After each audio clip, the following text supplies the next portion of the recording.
عطیہ میں آپ کی یہ باتیں بالکل سمجھ گیا، مگر سوال میرا یہاں پہ یہی آتا ہے کہ یہ اچیو کیسے ہوگا؟ یہ financial freedom how is it going to be achieved in a person's life? ایک عام آدمی کی زندگی میں کیسے اچیو ہو سکتا ہے؟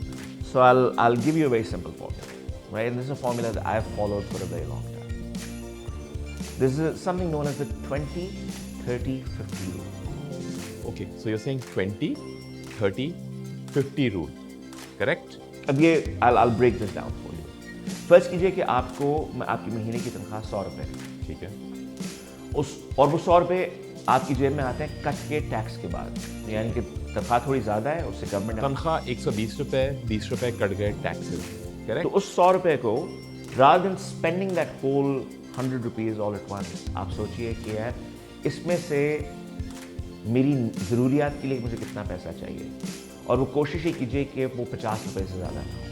گیس کا بل، بجلی کا بل، بنیادی ضروریات، بچوں کی ایجوکیشن، گھر کا کرایہ یا گھر کی جو مورگیج ہے اس کی پیمنٹ، آپ کی گاڑی کا خرچہ، جو آپ کی روزمرہ کی ضروریات ہیں، گروسریز، بنیادی ضروریات، ضرورت ہے، وہ 50% سے زیادہ نہ ہو، ٹھیک ہے، رائٹ؟ اور اس کے اندر we can break this down even further.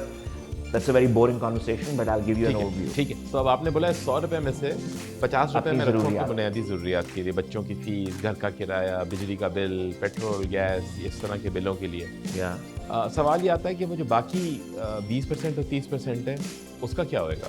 اب پھر 20 آپ جو ہے فوراً when you get paid, pay yourself first. تو جیسے ہی آپ کو تنخواہ ملے 100 روپے آپ اپنے آپ کو پے دیں، تو 20 روپے میں نے الگ رکھ لیے، 20 روپے آپ نے رکھ دیے سیونگز اور انویسٹمنٹ کے لیے، ٹھیک ہے، آپ نے میوچل فنڈس میں ڈال دیے، آپ نے بروکریج میں ڈال دیے، آپ نے کوئی چھوٹی سی انویسٹمنٹ گولڈ میں کر دی، چھوٹی سی انویسٹمنٹ سلور میں کر دی، چھوٹی سی انویسٹمنٹ کسی اور چیز میں کر دی، پراپرٹی ہو گئی، لیکن اس کو ایسے رکھیے کہ آپ اس کو بالکل بھی ٹچ نہ کریں۔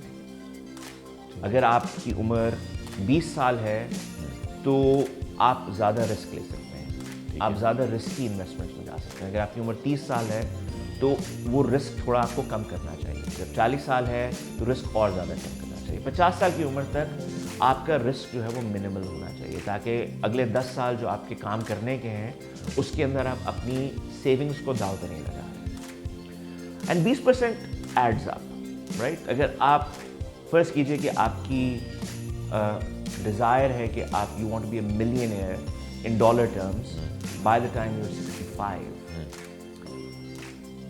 If you consistently invest from a young age, achieving that goal is not going to be difficult. But if you decide at the age of 40 that you want to be a millionaire by the age of 65 and you start saving at the age of 40, that goal is going to be very difficult. Okay, so Atiya, what you are essentially saying is that at the age of 20, I start saving with the intention that I want to become a millionaire by the age of 55 or 65, and I start saving. What about the rest of it? How do I achieve that? And وہ کیسے ہوئے گا پھر؟